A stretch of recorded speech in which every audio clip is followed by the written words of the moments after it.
છે માનો છાયો જ્યાં સુધી સંતાનને કંઈ થાય નહીં,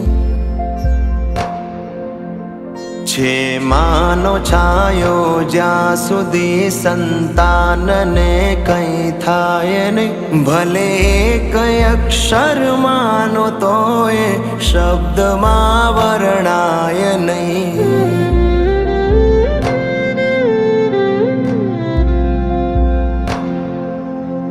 એને ખૂટે નહીં કાંઈ જેના ઘરમાં હસતી હોય માં, એને મળે નહીં કાંઈ જેના ઘરમાં રડતી હોય માં।